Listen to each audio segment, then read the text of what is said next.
1914. There are two competing coalitions among the European superpowers: fear and mistrust of Germany. Europe's emerging superpower bound France, Britain, and Russia together as the Triple Entente. Additionally, the Triple Alliance consists of Italy, which seeks to gain an advantage at the expense of France, Austria-Hungary, which is clinging to a shaky empire, and Germany, which fears encirclement by its enemies. The spark occurs in the city of Sarajevo on June 28th. A 19-year-old Slav nationalist called Gavrilo Princip assassinates Archduke Franz Ferdinand, the heir apparent to the Austro-Hungarian crown. Austro-Hungary issues an ultimatum demanding painful concessions and accuses Serbia, its adversary in the Balkans, of aiding the murderer. Serbia denies the Austro-Hungary issues an ultimatum and declares war. Belgrade is being shelled by Austrian forces in a matter of hours. Nicholas II, the Tsar of Russia, orders the Russian army to mobilize because he feels obligated to defend Serbia, a fellow Slav country. Wilhelm II, the German emperor, has pledged his assistance to Austro-Hungary. Given that Russian might is increasing annually, he and his generals believe that war with Russia is unavoidable and that it should start as soon as possible. German mobilization and a subsequent declaration of war against Russia are justified by Russian mobilization. Germany is aware that a conflict with Russia would also involve France, Russia's ally. To counter this prospect of a two-front conflict, it created the Schlieffen Plan. In order to quickly defeat the French soldiers near Paris, its forces will first move quickly into neutral Belgium. After that, its troops can head east to confront Russia, whose massive army will require more time to mobilize. Germany then proclaims war on France. Across Europe, 6 million soldiers are currently marching to war. But Italy is still neutral. The Triple Alliance is not required by its terms to take part in an offensive conflict. Additionally, the U.S. declares its neutrality. The American populace and President Wilson are not interested in being involved in the war in Europe. Although Britain is an ally of France, it is initially unclear if it will join the war against Germany. However, an ultimatum demanding their withdrawal is delivered from London to Berlin after German troops invade Belgium, whose neutrality Britain has guaranteed. Britain declares war after it is disregarded. While Belgian resistance in the fortress city of Liège delays the German invasion for many critical days, a British expeditionary force landed in France. Numerous atrocities of Belgian citizens are carried out by German soldiers. Propaganda from the Allies exaggerates the crimes, which contributes to the negative perception of Germany in neutral nations. Unaware of Germany's massive encirclement attack, France initiates an incursion into German territory under Plan the 17th. However, they are pushed back in the Battle of the Frontiers, where both sides suffer massive losses. At Mons, the British expeditionary force engages the German army, but they are vastly outnumbered and quickly flee with the French. 40 miles outside of Paris, along the Marne River, the Allies take their position. The city is saved, and the Germans are forced to retreat by their frantic counterattack. 250,000 people are killed on both sides. As both sides attempt to outflank one another to the north, the race to the sea starts. The First Battle of Ypres, where the Allies are fighting to stop a German breakthrough, is the culmination of a series of clashes. Both sides have suffered more significant losses. Then, throughout the whole 350-mile front, the two armies encamp, seeking cover from artillery shells and lethal machine gun fire. The trench war has started. 3 German cruisers are sunk by British vessels in the war's opening naval engagement in Heligoland Bight. With 29 contemporary warships compared to Germany's 19, Britain possesses the most potent fleet in the world. They currently put a naval blockade on Germany, which stops food and other illegal commodities from traveling there by sea. The goal is to collapse Germany's economy and compel its capitulation. However, a week later, the British cruiser HMS Pathfinder is struck by a deadly new weapon, the submarine-launched torpedo, becoming the first victim in history. German submarines, often known as U-boats, may strike covertly from beneath the waters and have a 9,000-mile surface range. They portend a devastating new threat to Britain's maritime dominance. Russian armies overrun East Prussia on the Eastern Front. However, at the Battle of Tannenberg, when General von Hindenburg and his chief of staff Erich Ludendorff orchestrate a great German strategy, they make a mistake that leads to disaster. Triumph, killing a whole Russian army and capturing 90,000 people. By sending uncoded wireless messages, the Russians aid in their own downfall. The Russians are forced to flee after a second decisive German victory at Masurian Lakes. The Russian army loses about 1/3 soldiers in just 6 weeks. At the Battle of Cerne, Austro-Hungary's invasion of Serbia is humiliatingly defeated. With almost 300,000 men lost, Austro-Hungary's offensive against Russia likewise fails and retreats. The Russians besiege and cut off the fortress town of Przemysl. The Germans are compelled to intervene and launch a diversionary assault in the direction of Warsaw. It results in weeks of vicious winter combat in the vicinity of Lodz, Poland. However, there isn't a definite winner.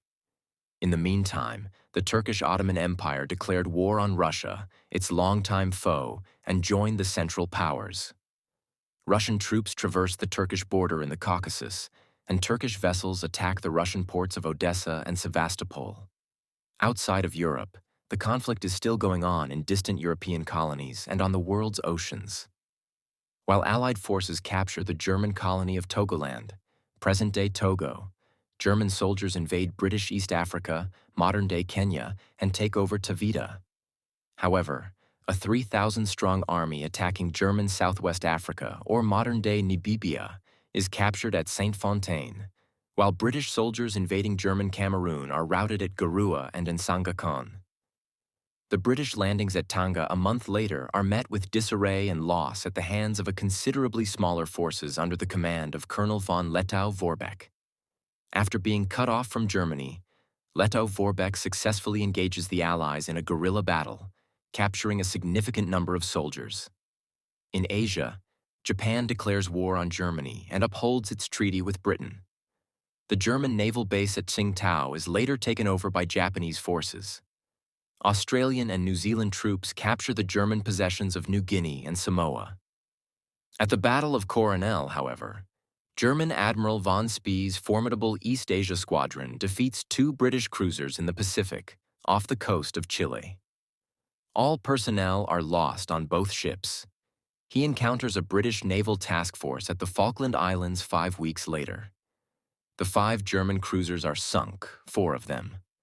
Von Spee and his flagship are destroyed. In the meantime, British forces take over the Ottoman port of Basra in the Middle East, guaranteeing access to the crucial Persian oil that powers the British fleet. Austrian forces eventually take Belgrade that winter. Then, however, the Serbs launch a counteroffensive and push them back again. Each side has already suffered almost 200,000 casualties in the conflict in Serbia. German warships conduct a hit-and-run attack on English coastal towns in the North Sea, killing over 100 civilians as they shell Hartlepool, Whitby, and Scarborough. The French begin their first significant offensive against the German lines on the Western Front. However, the First Battle of Champagne results in 90,000 losses at the expense of minor victories. In the Caucasus, an Ottoman attack through the mountains in the middle of winter fails miserably at Sarikamish. 60,000 Turkish people have died, many of them frozen to death. In certain areas of the Western Front, a brief respite and football matches in no man's land, the deadly area between the trenches, mark the first Christmas, January of 1915. Only 5 months have passed since the start of World War I, and already about 1 million troops have died. Much of the world is engulfed in a war that started in the Balkans. The Allies, Britain, France, Russia, Serbia, and Montenegro, Belgium, and Japan, are opposed by the Central Powers, which include Germany, Austria-Hungary, and the Ottoman Empire. Despite a series of crushing losses, the Russian army is still fighting German and Austro-Hungarian forces in Poland and the Baltics. The inability of the Austro-Hungarian army to overcome Serbia has resulted in significant losses for them as well. Russian and Ottoman armies engage in combat in the frigid winter months in the Caucasus Mountains. French, British, and Belgian soldiers are positioned in trenches opposing the Germans on the Western Front, which stretches from the English Channel to Switzerland. Germany launches the first strategic bombing campaign in history, sending 2 Zeppelins, enormous airships, were used to bomb Britain. They destroyed homes and killed 4 civilians when they struck the ports of King's Lynn and Great Yarmouth. 1 German cruiser is sunk by the British Navy at the Battle of Dogger Bank, but the German fleet as a whole manages to escape. Britain's naval blockade of Germany has been made possible by its command of the seas, which has stopped food and other essential supplies from traveling by sea to the nation. Germany has now imposed its own blockade in retaliation. It designates the seas surrounding the British Isles as a combat zone, where its U-boats will unexpectedly strike Allied trade vessels. Britain's population is fed on imported food. Germany intends to force her to give up by starvation. At the Second Battle of Missouri and Lakes, German Field Marshal von Hindenburg leads the Russian army to yet another crushing defeat and begins a winter attack on the Eastern Front. Up to 200,000 Russian soldiers are lost, with half of them giving up in the bitterly cold winter. When it comes to Austria-Hungary, the Russians are more successful. After a 4-month siege, the city of Hamasul falls, with 100,000 Russian prisoners taken. The total losses for Austria-Hungary now stand at 2 million. In the meantime, the Turkish Ottoman Empire's capital, Constantinople, is threatened by vessels sent by the British and French to the Dardanelles. They think that if force is displayed, Turkey will quickly give up. 3 battleships are sunk by mines, and 3 more are damaged as they bombard Turkish shore forts in the confined straits. The assault is cancelled. German machine guns and barbed wire quickly stop the British offensive at Neuve-Chapelle on the Western Front. Approximately 25% of the attacking force, or 11,000 British and Indian units, are killed. The Germans launch their first poison gas offensive on the Western Front 6 weeks later at the Second Battle of Ypres. Allied soldiers are forced from their positions by a cloud of deadly chlorine. However, the Germans lack sufficient reserves to take advantage of the situation. Crude gas masks are rapidly provided to soldiers on both sides as a chemical weapons arms race breaks out. Men from the Australian and New Zealand Army Corps, known as the Anzacs, are among the ground forces that the Allies land at Gallipoli. Their objective is to destroy the shore forts obstructing the passage of Allied warships to Constantinople. However, they encounter strong Turkish opposition right on and are hemmed down near the coastline. The Ottoman Empire starts the systematic expulsion and killing of ethnic Armenians residing inside its borders the day before the landings. A long persecuted ethnic and religious minority, the Armenians are thought to back Turkey's adversaries. Transported to the Syrian desert, tens of thousands of men, women, and children are abandoned to perish. Over 1 million Armenians are killed overall.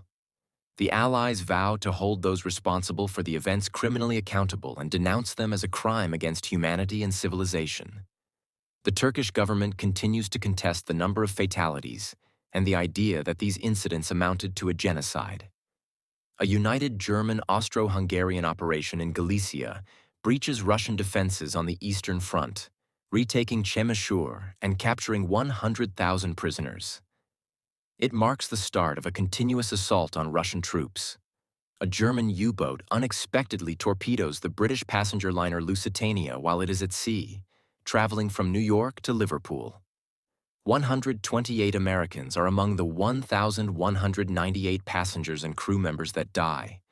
Germany maintains that the liner was a legitimate target because the British employed her to transport military supplies, notwithstanding the fury of U.S. President Woodrow Wilson and the American public.